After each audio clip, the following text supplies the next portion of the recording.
This is Democracy Now!, democracynow.org, the War and Peace Report.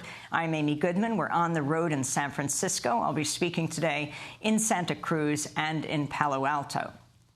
Fallout continues to grow over President Trump's firing of FBI Director James Comey last week.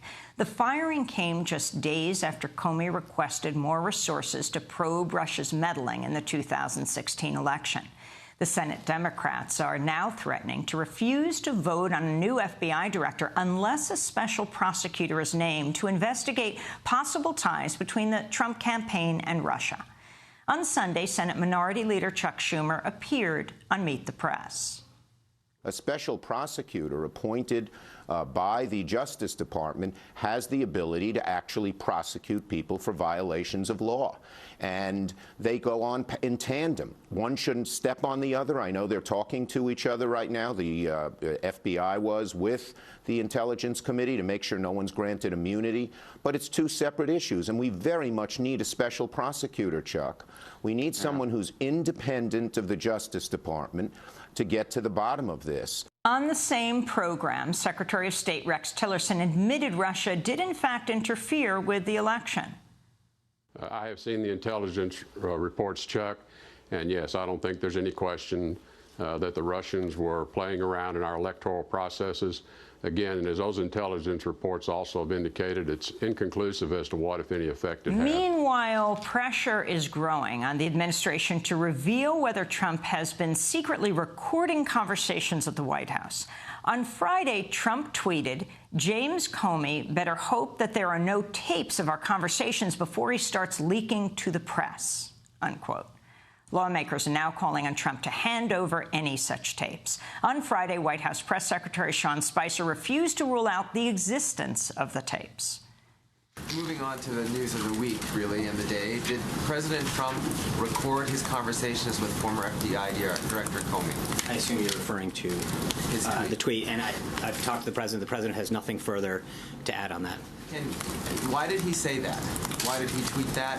What should we interpret from that? As I mentioned, the President has nothing further to add on that. Are there recording devices in the Oval Office or in the residence? As I said for the third time, there is nothing further to add on that. Does he think it's appropriate to threaten someone like Mr. Comey not to speak? I don't think that's not a threat. He's simply stated a fact. The tweet speaks for itself. I'm moving on.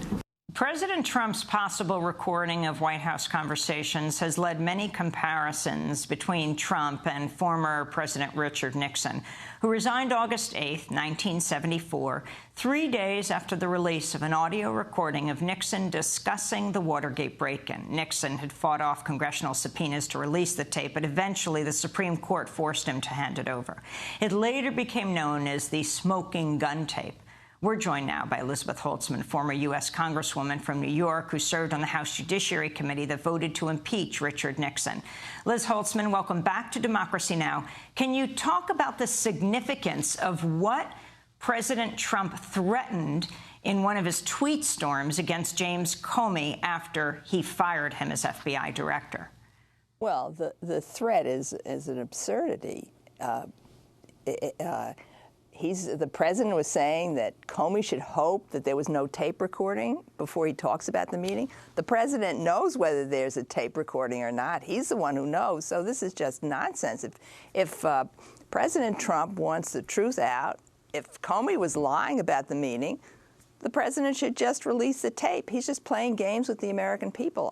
The real connection with Watergate is the firing of Comey by President Trump, which appears to be, on the face of it and given all the circumstance around it, an effort to cover up and to prevent an investigation of whether Russia colluded with him and his campaign over interference in the American election, and whether he's still colluding with the Russians. I mean, what's involved in the firing is a question really of whether we have a president of the United States who is under the influence of and working in collusion with the president of a hostile foreign government. And we've got to get to the bottom of that. And Trump's actions prevent us, at this point, from making sure that we can get the truth. I want to turn to an interview last week when Donald Trump once again changed his story about why he fired FBI Director James Comey. admitting on NBC he made the decision in part due to Comey's probe of Russia's meddling in the 2016 election. Trump's comment directly contradicts numerous statements by White House aides, as well as Trump's own claims that he had fired Comey over his handling of the investigation into Hillary Clinton and her use of private email servers. But regardless of recommendation, I was going to fire Comey, knowing there was no good time to do it. And in fact, when I decided to just do it, I said to myself, I said, you know, this Russia thing with Trump and Russia is a made-up story. It's an excuse by the Democrats for having lost an election that they should have won. So can you talk about this, Liz Holtzman? The astounding original story that President Trump did not appreciate how Hillary Clinton was treated, although throughout the campaign he congratulated James Comey for going after Clinton. Look, everything we've seen about Trump, and I won't go elsewhere, but in connection with the firing of Comey, has been just one misstatement, one pretext, one lie after the other. It's totally incredible to think that President Trump was so concerned about Comey's treatment of Hillary Clinton that he fired him months later for doing that. It's just nobody can believe that. What really was at stake, and we know that later, he said, I made up my mind before I ever heard from the Justice Department. I was going to fire him anyway. And what was on his mind when he fired him? The Russian investigation. And Trump has been attacking this Russian investigation from the get-go. He even called the CIA Nazis over that. So we know he's not happy about that, and he wanted to stop it. And stopping that could mean that we have in place a president of the United States in cahoots with the Russian government at this very moment.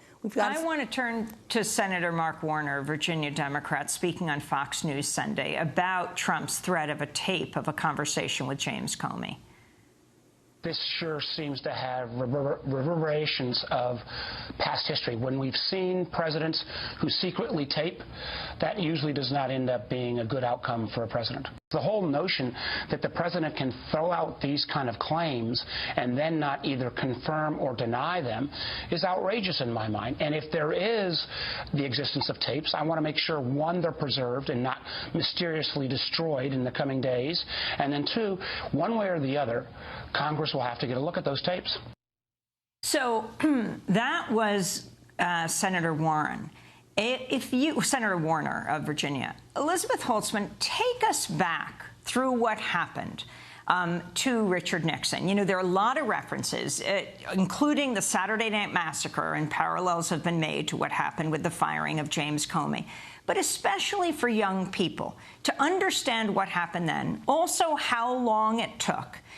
Explain the chronology when you were a young Congresswoman from New York, serving, the youngest member to serve on the House Judiciary Committee. Okay, I'll try to do this in 25 words or less.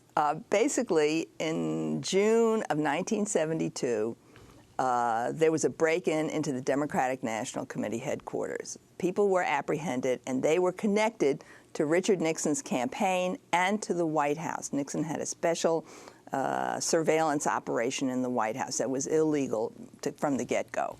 These people were caught, and Nixon was terrified that they would get to the presidency and that his election in November would be jeopardized. So they had this big cover-up, and that worked. Nixon was reelected in 1972 in November with one of the biggest margins in electoral history.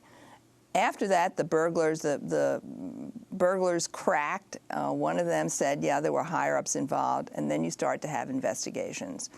And Richard Nixon had a taping system in the White House. In August of 1973, the taping system became public because you had a bipartisan Senate investigation, Senate Watergate committee, and they asked, are there tapes? And the person who set up the taping system said there were tapes. President Nixon, for reasons that are still not understood, had a full taping system in the Oval Office and a few other places, and he tape recorded all the conversations. And at that time, the question was, did Nixon participate in the cover-up or not? And the tapes could prove it. And there was a special prosecutor who was appointed, and the special prosecutor wanted to get the tapes. And that was in October of 1973. the special prosecutor said, I'm getting the tapes, and Nixon had the special prosecutor fired. He said, you're not getting my tapes. Well, Nixon knew what was on the tapes, just as if they're tapes with regard to Trump. Trump knows exactly what's on them. Nixon knew exactly what was on them, and he said, you are not getting these tapes because the tapes were incriminating. And there was a big fight over that in the U.S. Supreme Court. The Supreme Court ultimately required the tapes to be released, and the tapes showed without any question out of Richard Nixon's own mouth that he obstructed justice, and he ordered the Watergate cover-up from almost the day that the break-in took place. So you have a repetition of a president claiming there was a tape recording system, and the tapes could exonerate him or not. But my view is that Comey not only is a very careful prosecutor and would never have said things that were improper in that meeting with Trump, but I'm sure he suspected that he could have been tape recorded, so he was doubly or triply careful. But the person who knows whether they're tapes and what's on those tapes is the president, and why is he playing games with the American people over this issue? Just to be clear, the issue isn't so much that he tapes, but that it was incriminating that what he taped. That's Absolutely. What he was concerned about being replaced. So let me ask you, does every president tape in the Oval Office? Well, I hope not, but we know that there are a few who did. We know Nixon had the most elaborate system, but I also believe that Johnson had some kind of taping system. I don't know if it was as systematic as this, but he had some kind of taping system. I mean, systematic as Nixon's. And I think after Nixon, people didn't want to touch it. I want to turn to a conversation we had in February with President Richard Nixon's White House counsel, John Dean. I asked him about where Trump stood just over a month into his presidency in comparison with his boss, Richard Nixon.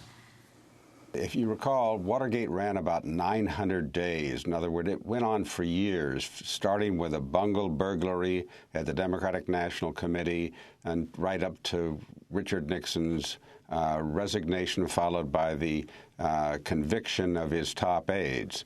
So it ran a long time. What we're seeing is very accelerated. It's partially responsible because of the media and the technology today, but it's also the behavior of Trump and his aides, as well as the media's vigilance on this. So we're seeing things accelerated.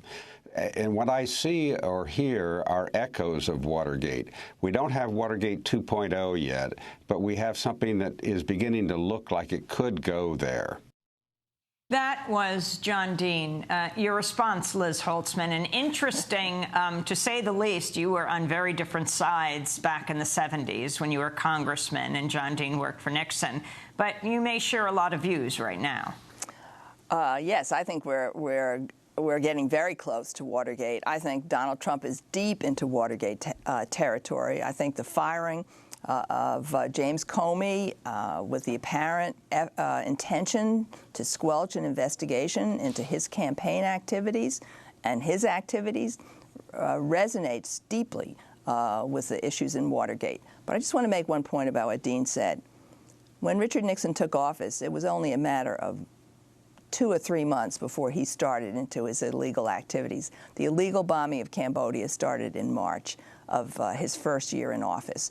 And that was a war crime and a crime against the Constitution. Unfortunately, Nixon wasn't impeached for that. There was no vote to impeach him for that. But let's not get carried away with how Nixon was really a good guy up to the very end. He wasn't. The bad stuff started right away. The plumbers unit started right away. Illegal surveillance started right away. So I think we have here a similar kind of idea that the president is above the law. And once you get that idea in your head, then that's trouble, not just for the president, but for the American people. Elizabeth Holtzman, last question in this last minute, and that was when the Republicans turned on Richard Nixon, the Republicans in Congress, and talk about what you're seeing today. Because many say with the Republican majority in both houses, there's just no way that President Trump would be impeached. Well, I think what happened during Watergate was that the checks and balances system worked. It worked for the judiciary. The first person who stood up was a very conservative Republican judge, John Sirica, who smelled something wrong with the burglary and imposed very tough sentences because he knew there was something fishy going on. And as a result of that, one of the burglars broke and said higher-ups were involved. That really led to the whole rest of the investigation. The second thing was when you had the Senate Select Committee on Watergate. You had Sam Ervin, who was a Democrat, Southern Democrat, a constitutional scholar, was the chair. And Howard Baker, a Republican from Tennessee, was the vice chair. And he started out as a total partisan for Richard Nixon. And he came up with a series of questions. What does the president know, and when does he know it? And he thought those questions would show that Nixon had nothing to do with the break-in, with the cover-up. And so he asked those questions of the witnesses. And when he asked those questions, the answers repeated and repeated and repeated showed that Nixon was aware, the White House was aware, and showed his involvement. As a result of the facts, Baker became an advocate for the rule of law. On the House side, the House Judiciary Committee, I think at the beginning, most of the Republicans, if not all of them, were advocates for the president. But the facts came out, and in the end, most of the Republicans voted for the articles of impeachment because they put country above party. In the end, all of them, when the smoking gun tape came out, as you said, all of the Republicans announced that they were going to be in favor of impeachment, even those who had voted against it, very conservative Republicans. Why'd they do that? Because the facts were clear, the Constitution was clear, the law was clear. And I'm hoping that that will happen here. It may take longer for Republicans to come to their senses on this, but they did in Watergate, and let's not lose hope. They take an oath to uphold the Constitution. And they had the opportunity to protect the Constitution against a president who's got no respect for it, no respect for the rule of law. Elizabeth Holtzman, I want to thank you for being with us. Former U.S. Congresswoman from New York, served on the House Judiciary Committee that voted to impeach Richard Nixon. This is Democracy Now! When we come back, we talk about Jeff Sessions escalating the war on drugs in this country. The Attorney General of the United States. Stay with us.